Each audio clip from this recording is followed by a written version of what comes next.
सत श्री अकाल स्टूडेंट्स, मैं Rupinder Kaur, chemistry lecturer Guru Nanak Dev polytechnic college Ludhiana.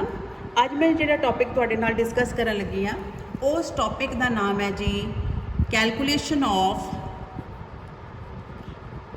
Molecular masses of compounds। How to calculate the molecular mass of a compound? सो आप अपने पिछले लैक्चर दे विच molecular formula लिखने सीखे सी। सो किसी भी कंपाउंड का मॉलिक्यूलर मास जिहड़ा किस तरीके नाल कैलकुलेट करना है, अज मैं तुहानूं वो कैलकुलेट करन दी टैक्नीक दसूँगी। सपोज स्टूडेंट्स, मेरे कोल जिहड़ा कंपाउंड है दैट कंपाउंड इज़ वाटर। तुहानूं पूछा जाता है कि तुसी वाटर का मॉलिक्यूलर मास कैलकुलेट करके दसो। सो जो किसी भी कंपाउंड का मॉलिक्यूलर मास कैलकुलेट करना है, पहले नंबर ते तुहानूं उस मॉलिक्यूल दे विच प्रेजेंट एलीमेंट दे एटॉमिक मासिस पता होने चाहिए। जिस तरह जो मैं तुहानूं कैमिकल सिंबल लिखने दसे सी, उस दे दौरान एलीमेंट दे मासिस किस तरीके नाल तुसी याद रखने वो टेक्नीक भी समझाई सी। सो हाइड्रोजन इस कंपाउंड दे विच दो एलीमेंट, एक हाइड्रोजन ते ऑक्सीजन। इत्थे साइड ते करके जिहड़े भी एलीमेंट हैगे आ तुसी उन्हां दे एटॉमिक मासिस लिख लो। हाइड्रोजन का एटॉमिक मास जिहड़ा हुंदा है 1 हुंदा है, राइट। इहदे नाल नॉर्मली 1 AMU असीं लगाने आ, ठीक है। AMU या ग्राम कित्थे लगाने आ चीज़ बाद दे विच आपां डिस्कस करांगे। ऑक्सीजन है, ऑक्सीजन एटम का मास हुंदा 16 AMU, राइट। हुण इस कंपाउंड का मॉलिक्यूलर मास असीं किस तरीके नाल कैलकुलेट करना है, जिहड़ा भी कंपाउंड हैगा उहदा फार्मूला लिखो। पहले नंबर ते एलीमेंट किहड़ा आंदा ऑक्सीजन। इस कंपाउंड दे विच ऑक्सीजन दे किन्ने एटम है, इहदे पैर च 1 है, इहदा मतलब एक एटम है। तो एक एटम का मास किद्दां कैलकुलेट करना है, 1 × 16 = 16। नैक्सट साडे कोल दूसरा एलीमेंट किहड़ा है, हाइड्रोजन। हाइड्रोजन के किन्ने एटम है, ये 2।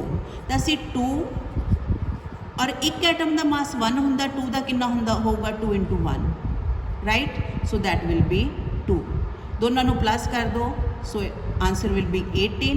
So the atomic mass of water is 18 AMU। हुण राजे 18 AMU, और जे ए जिथे मैं वर्ड AMU यूज़ किया है, this is the mass of only 1 molecule of water, right. लेकिन मास इन्ना ही लूँगी, मैं यूनिट चेंज करन लगी हुण इत्थे 18 gram. So what is the difference between 18 AMU and 18 gram. जिथे वर्ड 18 दे नाल G लग्या होवे, ग्राम लिखा होवे, दिस मीन टू से this is the mass of 1 mole molecules of water. और किसी भी चीज़ का 1 मोल, जिमें मैं कहनी 1 डजन 12 के बराबर हुंदा, एक गुरस 1 डजन 12 के बराबर है। इस तरह 1 मोल, एक किसी भी चीज़ के 1 मोल के विच उहदे किन्ने नंबर होगा, किन्ने आर्टिकल होंगे, दैट विल बी 1 मोल किसी भी सबसटेंस का किहदे बराबर है, एवोगैड्रो नंबर के बराबर। दैट इज़ एवोगैड्रो नंबर नूं असीं NA दे नाल रिप्रजेंट करते हैं। और जिस तरह असी डजन वर्ड बोलिया, डजन मतलब 12 आर्टिकल।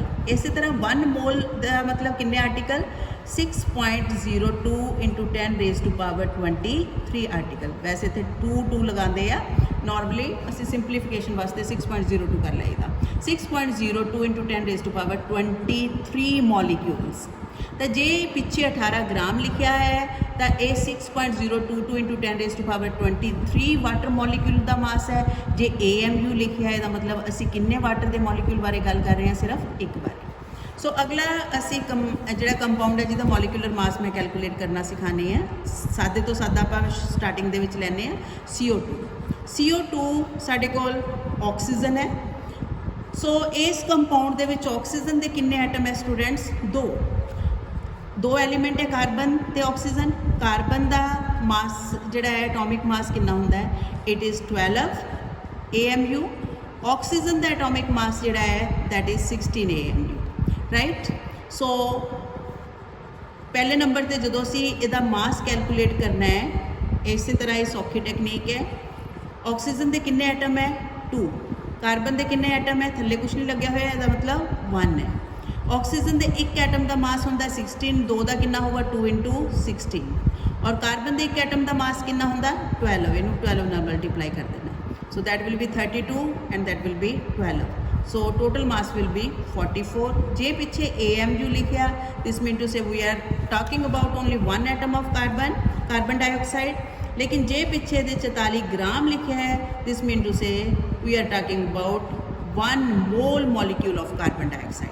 1 मोल मतलब 6.022 × 10⁻23 molecules of carbon dioxide, right. J AMU लिखिया, AMU का मतलब असी कार्बन डाइऑक्साइड के सिर्फ एक मॉलिक्यूल बारे गल कर रहे हैं, right. So this is the technique how you can write the calculate the molecular mass of chemical compound. इस तो बाद कुछ एक होर कंपाउंड भी मैं लैनी आ, जिस तरह राजे मेरे को हैगा H2SO4 sulphuric acid.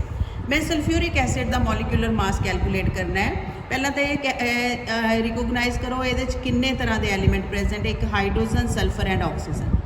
Hydrogen mass 1, sulphur mass 32 and oxygen mass इहदा कितना लेना सी, it is 16, all are in AMU, right. हुण राजे जे असीं इहदा मॉलिक्यूलर मास कैलकुलेट करना है, पहला इहदा फार्मूला लिख लो 4, ऑक्सीजन के कितने एटम है 4, सल्फर के कितने एटम है 1, हाइड्रोजन के कितने एटम है 2, ठीक है। ऑक्सीजन के ऑक्सीजन के एक एटम का मास 16, 4 का कितना होगा 4 × 16, सल्फर के एक एटम का मास 32, 1 × 32, हाइड्रोजन के एक एटम का मास 1, 2 का कितना होगा 2 × 1, सो इन 64, so this will be, sorry, it is 32 not 23, 32 and that will be 2, it will be 98, so 98 AMU लिखता तो असी एक मॉलिक्यूल बारे गल कर रहे हैं, लेकिन जे मैं 98 ग्राम लिखिया, दिस मीन टू से असी इनू किन्ने मॉलिक्यूल बारे गल कर रहे हैं 1 मोल मॉलिक्यूल। और किसी भी चीज़ का जिहड़ा ग्राम मॉलिक्यूलर मास है, it is also known as its molar mass, right. एक होर थोड़ा जिहा कंपाउंड ले लैनी है मैं तुहाडे कोल, कैल्शियम हाइड्रो ऑक्साइड, राइट। ਇਹਦਾ मॉलिक्यूलर मास किस तरीके नाल तुसी कैलकुलेट करना है, सो ये OH नूं असीं खोलना नहीं, OH का जिहड़ा मॉलिक्यूलर मास है वो अलग तो कैलकुलेट कर लेना है। किस तरीके नाल कैलकुलेट करना है, तुसी पहला OH नूं कैलकुलेट कर लीए। OH दे विच ऑक्सीजन 16 और hydrogen 1, so that mass will be, total mass of OH will be 17, right।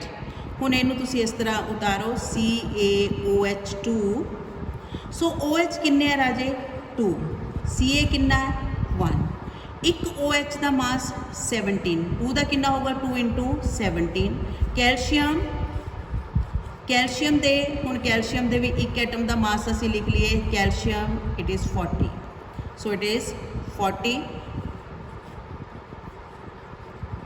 34 and 40,